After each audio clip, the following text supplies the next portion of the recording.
क्या पढ़ना है बेटा? Atomic structure. इसमें क्या क्या पढ़ना है? इसमें हम लोग पढ़ेंगे जो है डिस्कवरी, तीनों जो है पार्टिकल्स के बारे में, है ना, सब एटॉमिक पार्टिकल्स। क्या पढ़ेंगे? सब एटॉमिक पार्टिकल्स के बारे में। बताओ, सब एटॉमिक पार्टिकल्स तीन होते हैं, कौन कौन से होते हैं? इलेक्ट्रॉन, प्रोटॉन और न्यूट्रॉन। ठीक है, इलेक्ट्रॉन को जो है पहले डिस्कवरी किसने की? J Thomson. प्रोटॉन का गोल्डस्टीन, ई गोल्डस्टीन, स्पेलिंग हो सकता है गड़बड़ हो। न्यूट्रॉन का जेम्स चैडविक। हाँ, नेक्स्ट देखो, इसमें हम क्या पढ़ेंगे? ये तो जो है कौन किसने क्या किया। एक चीज और है, सब एटॉमिक पार्टिकल्स नहीं होता है, न्यूक्लियस है। न्यूक्लियस, उसका जो है इन्वेंशन किसने किया? रदरफोर्ड, न्यूक्लियस का किसने किया? रदरफोर्ड ने किया। ठीक है, फिर जो है इसके बाद बोर्स ने बताया था, नील बोर, बोर्सबर्ग, दो थे। उन्होंने क्या जो है इलेक्ट्रॉन्स कैसे जो है फिल होते हैं, कि जो है न्यूक्लियस के बाहर एटम इलेक्ट्रॉन्स कैसे फिल होते हैं, कितने होंगे, ये इन्होंने बताया था। इन्होंने एक स्कीम दिया था 2n²। ठीक है, तो ये सारी चीजें। तो पहले तो ये है इलेक्ट्रॉन। इलेक्ट्रॉन कहाँ पे होता है? इलेक्ट्रॉन जो है न्यूक्लियस के बाहर होता है। हाँ, इमेजिनरी सेल। ठीक है, जैसे यहाँ पे देखो, जब रदरफोर्ड ने जो है अल्फा पार्टिकल का जो है एक्सपेरिमेंट किया था, तो उससे पता चला था कि जो है न्यूक्लियस में जो है कौन कौन रहता है बेटा? प्रोटॉन और न्यूट्रॉन। और इलेक्ट्रॉन क्या रहते हैं? बाहर कहीं रहते हैं। कहाँ रहते हैं? बाहर। फिर लास्ट में बोरबरी ने बताया कि जो है इलेक्ट्रॉन्स अलग अलग एनर्जी लेवल्स में रहते हैं, अलग अलग एनर्जी लेवल्स में, जिसको KLM कहते हैं, और M आगे भी ऐसे बढ़ता जाएगा। ठीक है, फिर बोरबरी ने स्कीम दिया कि यहाँ पे KLM में जो है इलेक्ट्रॉन जो है कितने भरे जाएंगे? 2n² के।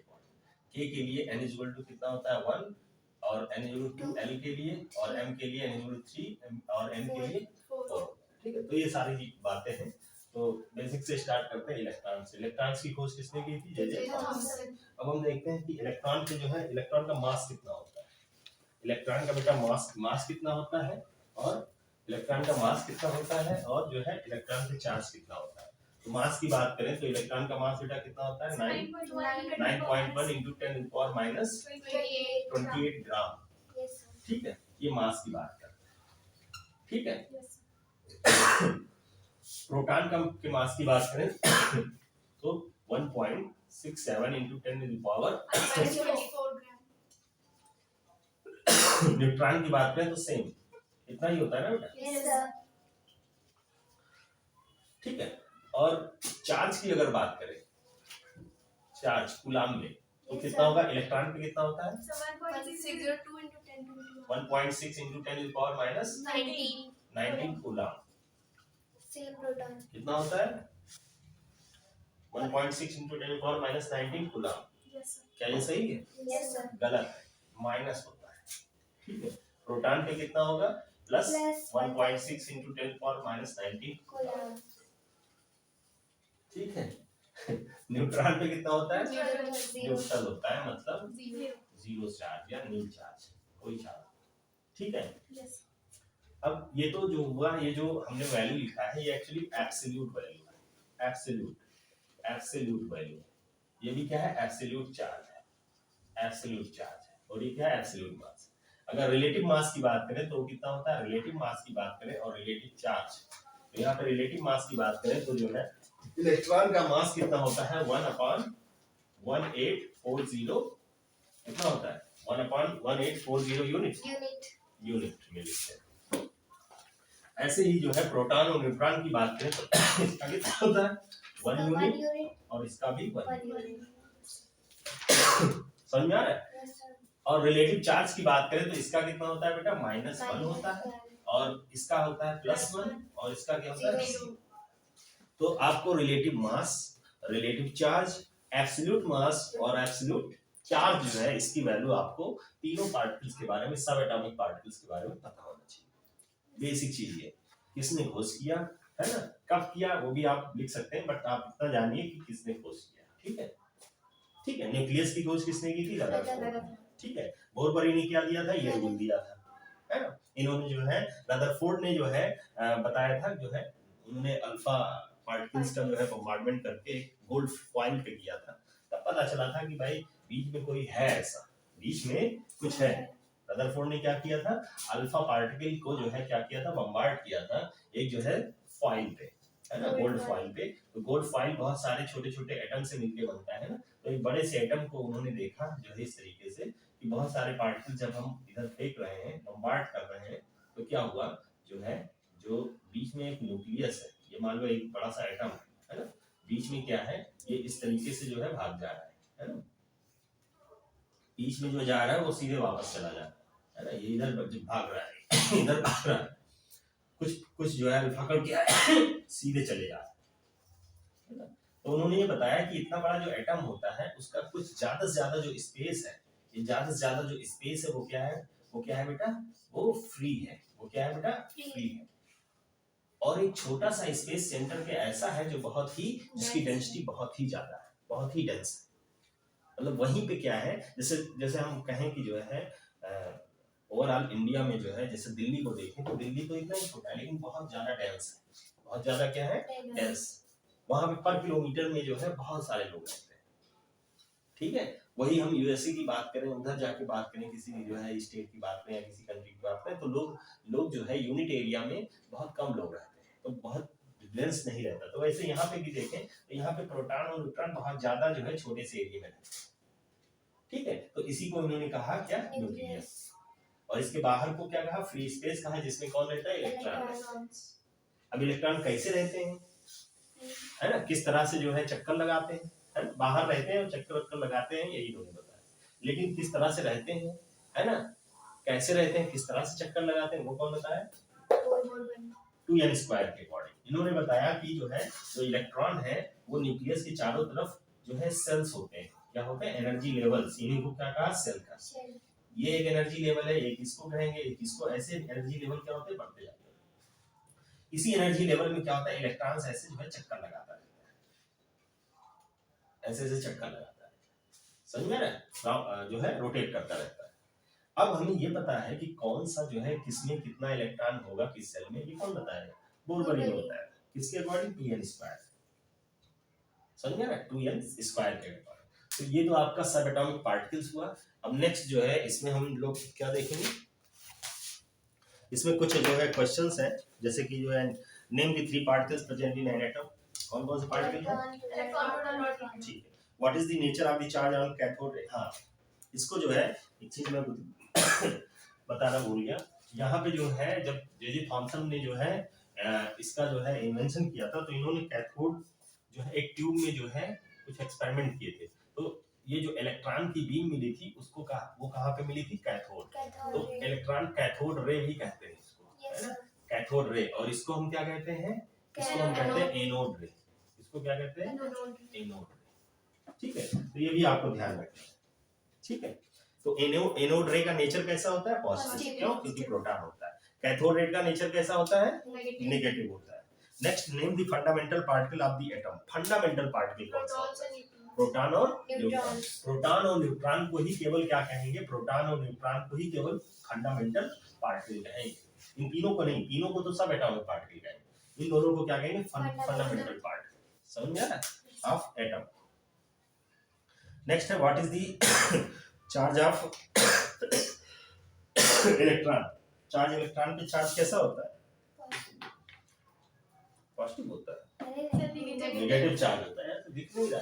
एब्सोल्यूट चार्ज मैंने बोल दिया आपसे, है ना। What is the absolute charge on electron? Electron पे एब्सोल्यूट चार्ज कितना होता है? 9.4 चार्ज की बात कर रहे हैं ये, 1/, एब्सोल्यूट चार्ज की बात कर रहे हैं। -1 एब्सोल्यूट चार्ज 1.6 into 10⁻⁻⁹ हाँ, तो कैसे बेटा? तो ये छोटे छोटे क्वेश्चंस आपको जो है क्लियर हो जाएंगे।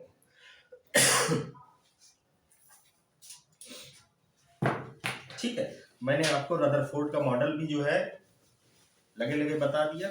है ना। फिर बोर्स का जो है हमने आपको बताया, है ना, अलग अलग एनर्जी लेवल की बात की, है ना, अलग अलग एनर्जी लेवल मैं फिर से आपको बता देता हूँ। फिर आपका आता है एटॉमिक नंबर, एटॉमिक नंबर आता है, मास नंबर आता है, ठीक है, ये सारी चीजें। तो किसी भी एटम में नंबर ऑफ प्रोटॉन्स जो प्रेजेंट होते हैं उसी को क्या कहते हैं बेटा, एटॉमिक नंबर, उसी को क्या कहते हैं, एटॉमिक नंबर कहते हैं, ठीक है।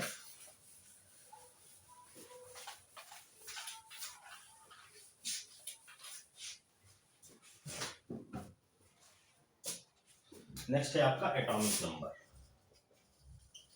Atomic number, atomic number. पहले तो आपने देखा होगा कि जो है कुछ एलिमेंट्स जो है जो आपको पता होंगे, कुछ सिंबल्स आपको पता होंगे, जैसे कुछ सिंबल्स का नाम बताओ, जैसे सोडियम, सोडियम का सिंबल क्या होता है, Na होता है।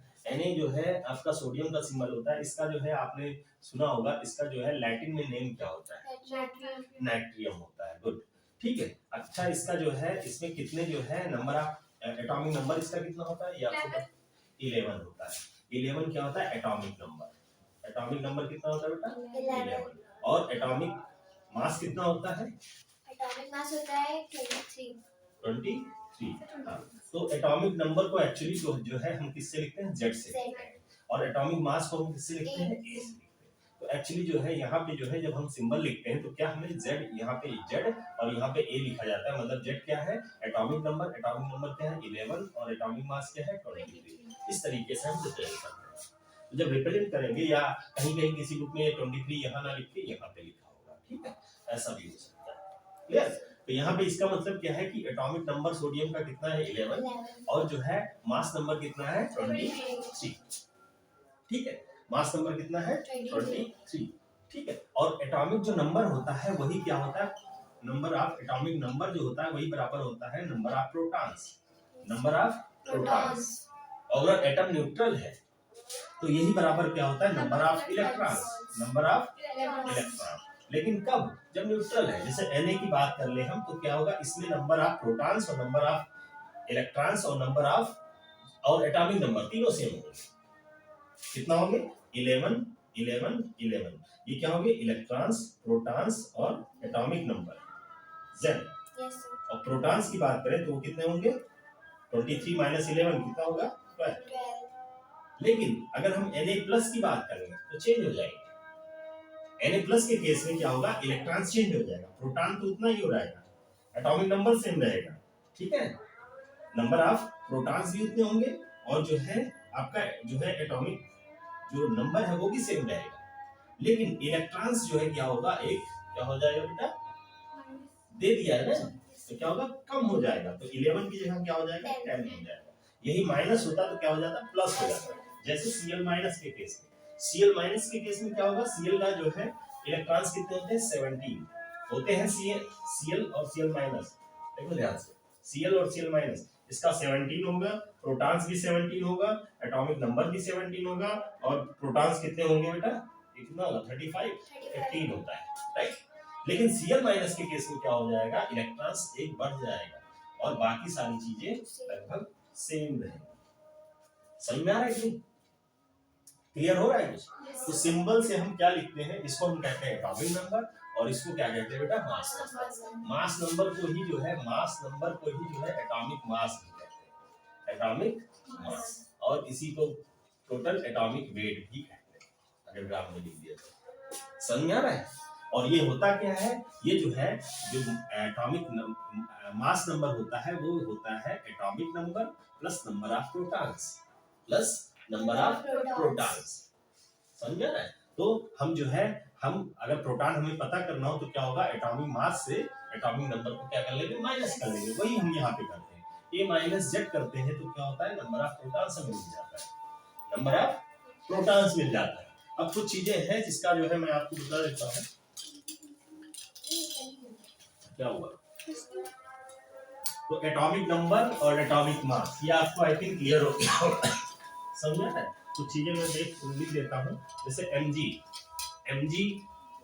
Mg प्लस प्लस, इसमें जो है आपका atomic number, electrons, protons, neutrons, ठीक है, ये आपको लिखना है क्या होता है Mg, Mg प्लस प्लस, ठीक है, Mg plus plus, Ca, Ca plus plus, और फिर एक और रख लो आप, क्या है Br माइनस, Br तो ज्यादा जो है ज्यादा हो जाएगा, Al जो है प्लस प्लस प्लस, ये करो, ठीक है, इसका आपको लिख के लाना है, ठीक है, समझ आ रहा है, ये आपके लिए काम है। नेक्स्ट जो है हम लोग क्या डिस्कस करेंगे,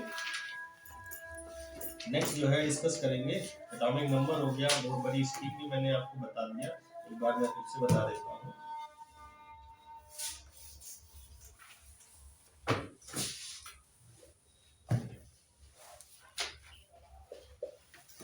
बहुत बड़ी स्कीम, ये क्या होता है बहुत बड़ी स्कीम, देखो रदरफोर्ड ने तो ये तो हमें बता दिया था कि बेटा न्यूक्लियस होता है, क्या होता है एटम के अंदर क्या होता है न्यूक्लियस होता है, और न्यूक्लियस के चारों तरफ क्या होते हैं इलेक्ट्रॉन्स, लेकिन इलेक्ट्रॉन कैसे रिवॉल्व करते हैं, है ना, उनका लेवल क्या है, ये कौन बताया था, बोरबरी ने कहा था कि भाई जो है ये क्या है न्यूक्लियस, हमारा ये क्या है न्यूक्लियस है, ये बोल सा।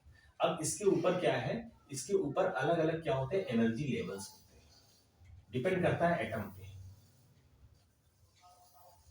ठीक है, ये जो न्यूक्लियस के पास में जो है जो लेवल होता है, जो ये ऑर्बिटल होता है, ये सबसे क्या होता है लोअर एनर्जी लेवल, मिनिमम, है ना, और जो आउटर मोस्ट होता है वो क्या होता है उसकी जो है एनर्जी लेवल क्या होती है ज्यादा होती है, इसीलिए ज्यादा से ही जो है इलेक्ट्रॉन कूद के अंदर आता है, क्यों, क्योंकि ज्यादा एनर्जेटिक होता है, ठीक है, जिसके अंदर एनर्जी ज्यादा होगी वो ज्यादा एक्टिव होता है ना, कूदता रहता है इधर उधर, वैसे ही इलेक्ट्रॉन बाहर वाला कूदता रहता है, कब जो है हम उतरे और सीधे यहाँ पे जाए, फिर उतर के इधर आना है। तो ये जो अलग अलग एनर्जी लेवल है इनको क्या कहा गया, सेल कहा गया, क्या कहा गया बेटा, सेल्स कहा गया, ठीक है, हाँ ऑर्बिट या सेल, ऑर्बिट भी कहा गया और ऑर्बिटल्स और सेल्स, एनर्जी लेवल्स भी कहा गया है ना, और इन एनर्जी लेवल को अलग अलग सेल कहा गया, और इसका नाम दिया गया क्या कि न्यूक्लियस के जो सबसे पास होगा वो K होगा, L होगा, M होगा, उसके बाद जो है N होगा, फिर O भी होगा, ऐसे आगे बढ़ता जाएगा, ठीक है, ये अलग अलग जो है सेल्स होंगे जिसमें इलेक्ट्रॉन्स क्या होंगे चक्कर लगाते रहेंगे न्यूक्लियस के चारों तरफ, ठीक है। अब डिपेंड करता है एटम पे, एटम जैसे मैंने मान लिया सोडियम है, तो सोडियम का इलेक्ट्रॉनिक कॉन्फ़िगरेशन क्या होता है 281, अब 281 जो है ये क्या है तीन एनर्जी लेवल्स है, 2 जो है कौन सा एनर्जी लेवल है K, 8 क्या है M, समझ में आ रहा है ये, तो ये जो है किसने बताया था, ये जो है बोरबरी ने बताया था कि भाई जो अलग अलग एनर्जी लेवल में जो इलेक्ट्रॉन्स, ये क्या है इलेक्ट्रॉन्स ही तो है टोटल, कितने 8 2 10 11 इलेक्ट्रॉन, ऐसे Mg में कितने होते हैं 12, Mg में कितने होते हैं बेटा 12, कैल्शियम में 20 होते हैं 20 होते हैं, एल्यूमिनियम में 13 होते हैं, आर्गन में कितना होता है 18 होते हैं, ठीक है, तो ये क्या है नंबर ऑफ इलेक्ट्रॉन्स ही तो है, atomic number is equal to number of electrons, क्योंकि हमने एटम्स केवल लिखा है, प्लस माइनस तो लिखा नहीं, ठीक है, तो नंबर ऑफ इलेक्ट्रॉन जो है अलग अलग एनर्जी लेवल में कैसे आएंगे, तो कौन सा रूल फॉलो करेगा 2n स्क्वायर का रूल, कौन सा रूल 2n स्क्वायर, अब k सेल के लिए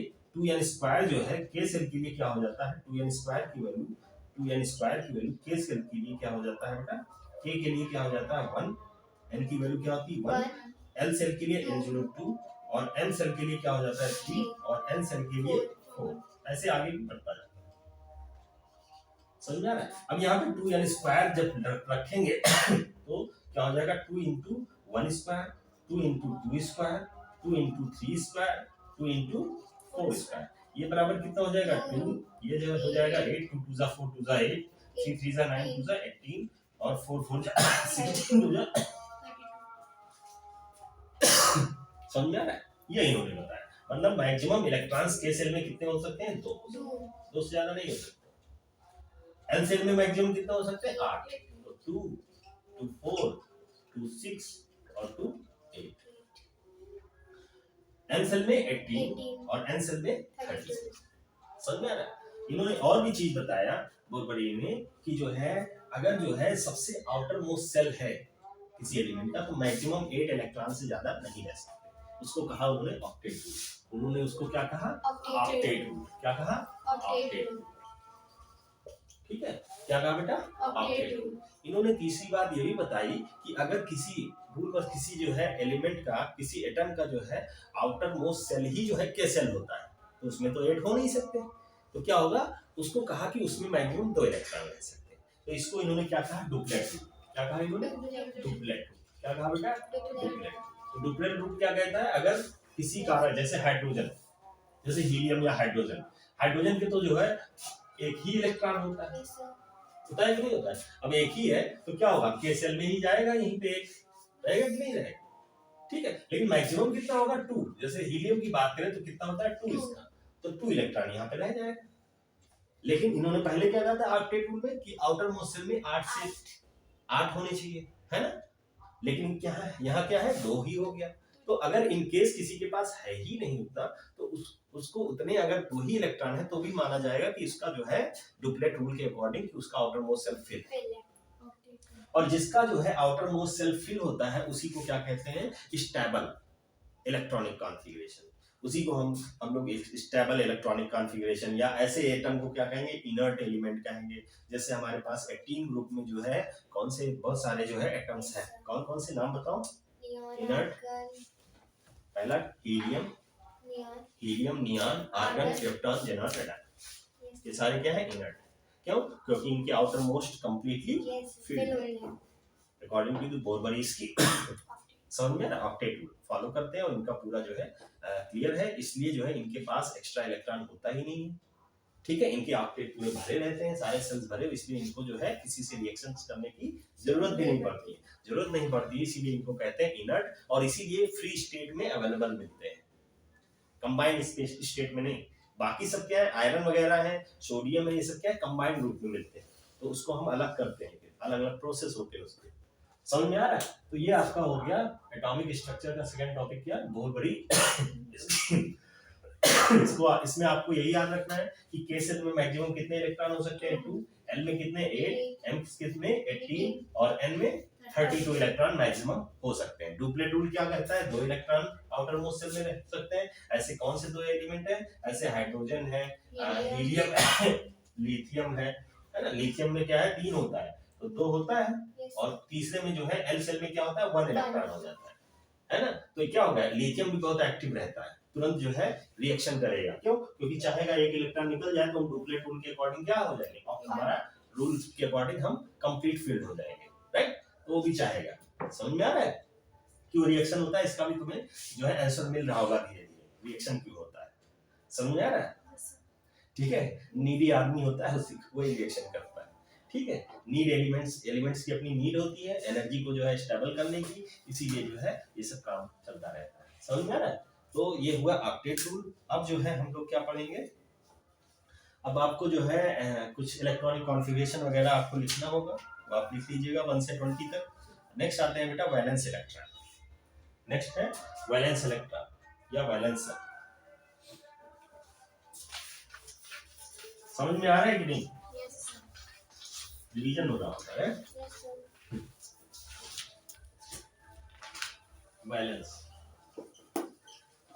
वैलेंस इलेक्ट्रॉन, देखो जैसे हम एक एग्जांपल लेते हैं Al, तो Al का जो है एटॉमिक नंबर कितना होता है, 13, गुड, कितना होता है, 13। इसका इलेक्ट्रॉनिक कॉन्फ़िगरेशन क्या होगा, K सेल में 2, 8 L सेल में, और 3 M सेल में। ये क्या है, सेल का नाम, K shell, A shell, L shell और M सेल, समझ में आ रहा। तो इस आउटर मोस्ट जो सेल होता है, जैसे इसमें क्या है, M सेल, जो आउटर मोस्ट सेल है उसी को क्या कहते हैं, वैलेंस सेल। क्या कहते हैं बेटा, इस M सेल को क्या कहेंगे, Al के केस में क्या कहेंगे, वैलेंस सेल। क्या कहेंगे बेटा, वैलेंस सेल कहेंगे। क्या कहेंगे, वैलेंस सेल कहेंगे। जैसे हम अलग अलग एटम के लिए अलग अलग होता है, ऐसा नहीं कि सबके लिए जो है M ही होगा। जैसे हम सोडियम की बात करें, या जो है अगर हम जो है इसकी बात करें, लिथियम की बात करें, ठीक है, तो लिथियम में कितने होते हैं, 3, इसका कितना होता है, 2, 1, तो इसका वैलेंस सेल क्या होगा, L सेल, क्या होगा, हाइड्रोजन की बात करें तो कितना होगा, 1 होता है, तो इसका वैलेंस सेल क्या होगा, K सेल होगा। समझ में आ रहा है कि नहीं। हम जो है क्लोरीन या ब्रोमीन की बात करें, या क्लोरीन की बात करें, ब्रोमीन ज्यादा हो जाएगा, 17 होता है, तो इसका क्या होता है, 2, 8, 7, इसका भी क्या होता है, वैलेंस सेल M सेल। तो वैलेंस शेल होता क्या है, किसी भी एटम का इलेक्ट्रॉनिक कॉन्फ़िगरेशन में देखेंगे तो आउटर मोस्ट जो सेल होता है उसी को हम क्या कहते हैं, वैलेंस शेल। तो वैलेंस शेल क्या होता है, आउटर मोस्ट सेल, है ना, ऑफ एन एटम। क्या लिखेंगे, outermost shell of an atom is known as valence shell. क्या कहेंगे, वैलेंस सेल। समझिए ना, अब क्या आएगा, वैलेंस इलेक्ट्रॉन। वो क्या होगा, इसी वैलेंस सेल में जितने इलेक्ट्रॉन्स रहते हैं उसी को हम क्या कहेंगे, वैलेंस इलेक्ट्रॉन। आसान है कि नहीं आसान, क्लियर हो रहा है कि नहीं। तो वैलेंस इलेक्ट्रॉन किसको कहेंगे, आउटर मोस्ट सेल में जितने नंबर ऑफ इलेक्ट्रॉन्स प्रेजेंट है उसको हम क्या कहेंगे, वैलेंस इलेक्ट्रॉन कहेंगे। समझ आ रहा है। जैसे फटाफट बताओ हमें, क्लोरीन के जो है में कितने वैलेंस इलेक्ट्रॉन होते हैं, 7 होते हैं। गुड। एल्युमिनियम के केस में 3, मैग्नीशियम 2, और फास्ट, सोडियम 1, आर्गन 8, 8, गुड। नियान 8, नियान भी तो इनर्ट है, है ना? कुछ लोग का कहना है कि आर्गन और नियान इसमें होता ही नहीं, ठीक है। हालांकि आर्गन का क्या होता है, 288। आउटर मोस्ट सेल क्या है, M K L M, M shell है और M में कितने इलेक्ट्रॉन्स, 8। तो वैलेंस इलेक्ट्रॉन्स को क्या कहेंगे, वैलेंस इलेक्ट्रॉन। नेक्स्ट है इसी में वैलेंसी, अब इसी को हम बता दे रहे हैं, वैलेंसी, ठीक है। तो वैलेंस इलेक्ट्रॉन अगर जो है 1 से 4 तक अगर आता है, इसे मैं बता देता हूँ, वैलेंस इलेक्ट्रॉन अगर 1 से 4 तक है तो वही क्या हो जाती है, वैलेंसी हो जाती है। अगर जैसे 5 से 8 तक, अगर 5 से अगर 7 तक होता है तो क्या होता है, उसमें उसमें की वैलेंसी क्या होती है, 8 माइनस, जैसे 5 है तो क्या हो जाएगा, 8 माइनस 5 दैट इज 3। तो इसका हम डिफिनेशन कैसे बताएंगे कि वैलेंसी क्या होती है, जो है ऑक्टेट पूरा करने के लिए जितने इलेक्ट्रॉन्स की जरूरत पड़ती है, जितने इलेक्ट्रॉन्स उसको चाहिए होता है या देना होता है, जितने इलेक्ट्रॉन्स की जो है कमी होती है या अधिकता होती है, ठीक है, जितने इलेक्ट्रॉन्स की रिक्वायरमेंट होती है या एक्स्ट्रा होता है। समझ में आ रहा है, जैसे सोडियम के केस में एक्स्ट्रा होगा, मैग्नीशियम के केस में एक्स्ट्रा होगा, एल्यूमिनियम के केस में एक्स्ट्रा होगा। समझ में आ रहा है कि नहीं। तो उसको हम क्या कहेंगे, वैलेंसी। जैसे सोडियम, जैसे अब सोडियम इसी में सब कुछ हो जाएगा। जैसे सोडियम का क्या होता है, 11, कितना होगा, 281। अब क्या है, एक एक्स्ट्रा ही तो है, 7 तो ले नहीं सकता किसी से, ऑक्टेट पूरा करेगा तो क्या होगा, ये दिख रहा है कि ये आ जाएगा। ये कैसे आएगा, अगर ये बाहर निकल गया तो, बाहर निकलेगा तभी तो ये क्या हो जाएगा, स्टेबल कॉन्फ़िगरेशन हो जाएगा इनर्ट गैस का, 28 ऑक्टेट कंप्लीट हो जाएगा, बड़ा आदमी बन जाएगा ये। समझ में आ रहा है। तो ये जो है निकलना चाहेगा बाहर, तो कितने इलेक्ट्रॉन्स निकलना चाहेगा, एक, इसीलिए इसकी वैलेंसी क्या हो जाएगी, 1। मैग्नीशियम 282, इसमें कितना निकलना चाहेगा, 2। एल्यूमिनियम 283, इसमें कितना निकलना चाहेगा, 3। क्लोरीन 287, क्लोरीन का कितना होता है बेटा, 287, इसमें क्या है, एक मिल जाएगा या 7 निकलने देगा, एक लेना चाहिए, एक आएगा इसके पास, मतलब एक इलेक्ट्रॉन इसको चाहिए कि प्लीज कहीं से भी मिल जाए मुझे। जैसे ही मिलेगा ये क्या हो जाएगा, 288, आर्गन जैसा बिहेव करने लगेगा, है ना। जैसे एक मूवी में नहीं आता है, डिफरेंट जो है उसकी जो है बिहेवियर हो जाता है अचानक, तो वही है कि 288 हो जाएगा। तो कितने इलेक्ट्रॉन्स की कमी है, 1। तो इसकी वैलेंसी क्या हो जाएगी, 1 हो जाएगी। तो वैलेंसी आप समझिए क्या होता है, इलेक्ट्रॉन्स की कमी या अधिकता, है ना। जितनी इलेक्ट्रॉन्स की कमी या जितने इलेक्ट्रॉन का अधिकता होता है ऑक्टेट कंप्लीट करने के लिए या स्टेबल इलेक्ट्रॉनिक कॉन्फ़िगरेशन गेन करने के लिए, उसी को हम क्या कहेंगे, वैलेंसी कहेंगे। आउटर मोस्ट सेल जो होता है उसको हम क्या कहते हैं, वैलेंस सेल कहते हैं। और आउटर मोस्ट सेल में जितने इलेक्ट्रॉन्स होते हैं, total number of electrons in the outermost shell is known as the valence electron. Argon में कितने वैलेंस इलेक्ट्रॉन, 8। नियान में 8। क्रिप्टॉन में, ज़ेनान, रेडॉन, गुड। ओके, तो आज इतना ही रखते हैं बेटा।